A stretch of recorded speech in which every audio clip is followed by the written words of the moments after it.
Hi everyone, I just wanted to make a quick video, like specifically for the group. I wanted to make it kind of casual and just kind of tell my story with kind of how I came to eating kosher and why I like it and I love it and I think it's right, and I just kind of wanted to give my testimony for that. So, and if any other ladies in the group also want to give your testimony, you know, some people have webcams and stuff, feel free, like upload it. So about maybe 3 years ago, my husband and I started to get healthy. We started to change our diet and get rid of preservatives and all of those things. And I became like heavily involved in the paleo diet, which is also called the caveman diet. And it's great. It gets rid of like all the bread and the gluten and preservatives, but it's a lot of meat, a lot of pork and shellfish. It's really high protein. And it started to bother me that I had like a lot of friends who were doing it, and it was it's based off of really an evolutionary point of view, which kind of bothered me, which I just felt like I wanted to do a diet that was based off of biblical point of view. And if, you know, the Father is, you know, He gives us everything, why wouldn't He also give us our diet? So I did that for, you know, a good like 6 months, and I kind of started going towards veganism, because I had already pretty much given up dairy, because you pretty much give up dairy unless it's like heavy cream and stuff when you do paleo, and you change out butter for lard and coconut oils and stuff. So I had just decided the only other thing to give up really was meat, and I gave that up, and I lost too much weight from it. It wasn't fantastic for me. But when my husband started coming home, we started celebrating the feast. I looked up and found Paul Neeson stuff on raw food, and he is vegan, but he has a really great ebook that you can get, and he just basically goes through like the scriptures of how we were originally supposed to eat. And I know a lot of people say that you're not supposed to, like, we don't have to, we're not under those laws anymore, but I wanted to give some scripture just to show you how I feel about that.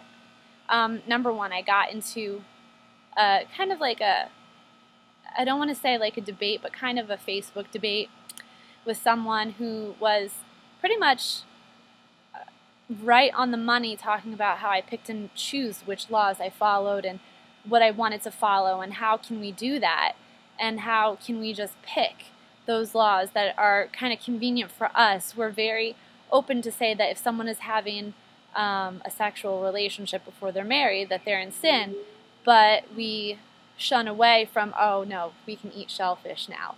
And it really convicted me, and so that was in the process of me finding the book and realizing that, okay, like maybe a caveman diet isn't so phenomenal. So I just wanted to, I'm gonna pull these out, so I'm sorry, like bear with me. I'm trying to be really casual, and I'm outside, and now that I opened up my book, the wind is blowing. So if we turn to Genesis 7, verse 2,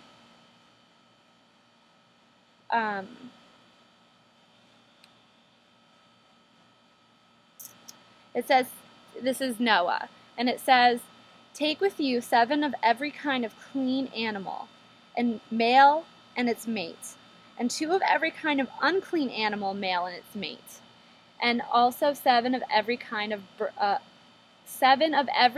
bird, male and female, to keep their various kinds alive throughout the earth."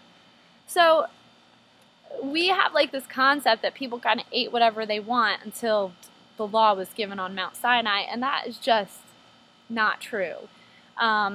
It's not true. Noah had a concept of clean and unclean animals, and there was provisions made for those clean animals to there was more of them than unclean animals, because the unclean animals, they're meant for cleaning up and they're not meant to be eaten. So there were more clean animals put on the ark to be eaten and to be used for sacrifices, etc., all of those things. So the next chapter or verse that I'm actually not really going to go through because it's going to give you a whole list of all the good, clean, and unclean animals is Leviticus 11.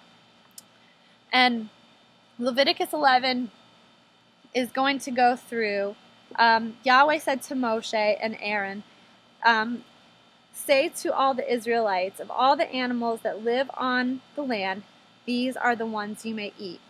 You may eat any, and then it's going to go through all the things they can eat and all the things that they can't eat. This is what I wanted to talk about, the word unclean. When we think of unclean, we think unclean, we think dirty. But really in the Hebrew, it's saying that it's common versus holy, or separate. And if you actually just look at the sequence of chapters in Leviticus 11, it's going to go through health issues. It's going to go through what you can eat, preparations for after childbirth. That way you don't have a baby and then kind of cause yourself to have infection from, And then it's going to go over skin diseases. And not everything in the Bible is leprosy. I just wanted to point that out. It's various skin diseases, and they were told how to treat them and to make sure that nothing spread, that disease didn't spread, that it was all taken care of. And then it's good, cleansing from infectious skin diseases. So it's just going to go through all these health things. And I wanted to point out that everybody has a list of clean and unclean animals. You would not eat a raven. You would not eat a poison tree frog. So remember that when you're reading the Bible, that it's all written by Hebrew or Jewish people. And they don't have to tell you what is clean and unclean because they have a list. So even in the New Testament, when they're saying that all things are clean, they already have a concept in their head of what's clean. You wouldn't have to say to somebody else that lives in America, don't eat a dog because we don't eat dog. But in other countries, you might have to say that. It's our cultural concept. So when we serve a Jewish Messiah in the Jewish Tanakh, and we're reading through those things, remember that they are not American and that their concepts are extremely different. And so I wanted to also give the concept of the Torah or instructions. As I was kind of saying law earlier, it really means instructions, that those things are forever. I'm not going to go through this whole chapter.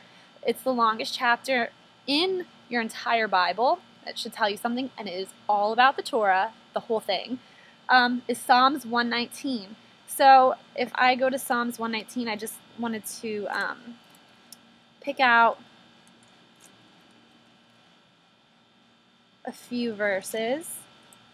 And that's why I'm saying, I'm doing this so casually. So, I guess you can share it, but I'm really meaning it to be for the group. And what this does is it goes through the entire Hebrew alphabet. So if you see a aleph and then some verses and then a bet in some verses, those are Hebrew alphabets. So I just wanted to go over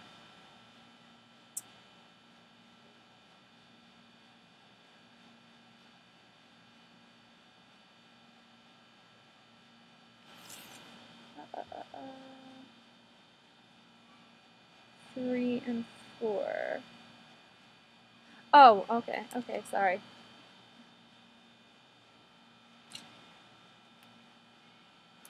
Oh, I actually think that I have some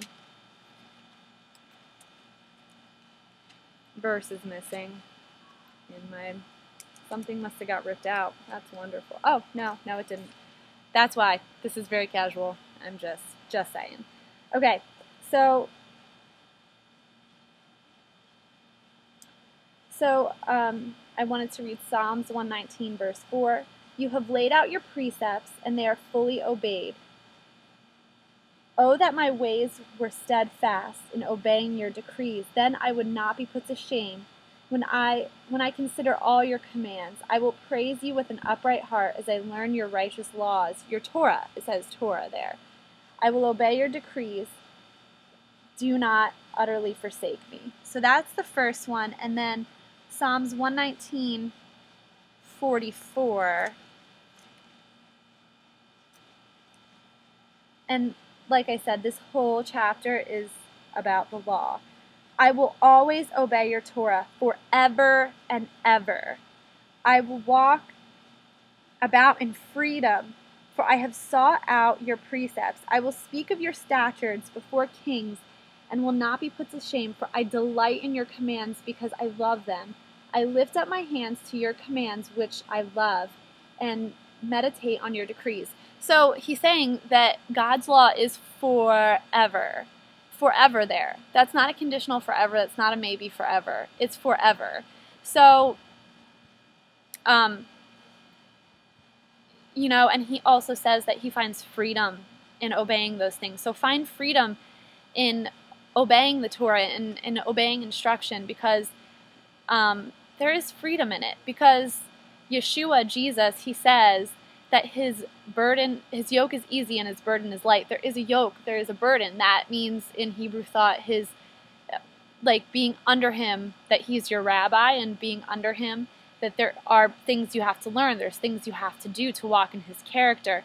So that's kind of my journey, and I was very convicted, and it's been a refining process. I'm finding more and more that I feel like preservatives are part of that, and I'm not totally there yet. So as getting rid of all the preservatives. So I'm getting there. And also one thing I did want to point out about just the clean and unclean animals is that if you look at the list of the clean animals, they all eat vegetables. And if you look at the list of unclean animals, they either eat meat or they're scavengers. So their purposes are different. So they're not just random animals that this animal's good and this animal's not. Like if you look at a rat, it eats whatever it wants. If you look at a pig, it eats whatever it wants. But if you look at a cow, it pretty much eats grass and vegetation. Also, chickens they kind of eat grain and all of those things. So that's also something to consider, because seed-bearing things are what we're kind of meant to eat. It's what we were given in the garden. So let me know, I'm kind of putting this for conversation. So I guess if you want to share it, whatever, or just comment, or if you have another opinion, let me know. If you have proof of something else, whatever. But that has been my journey, and that's what I see scripturally. And so keep the conversations going, ask questions, put up prayer requests. Shalom.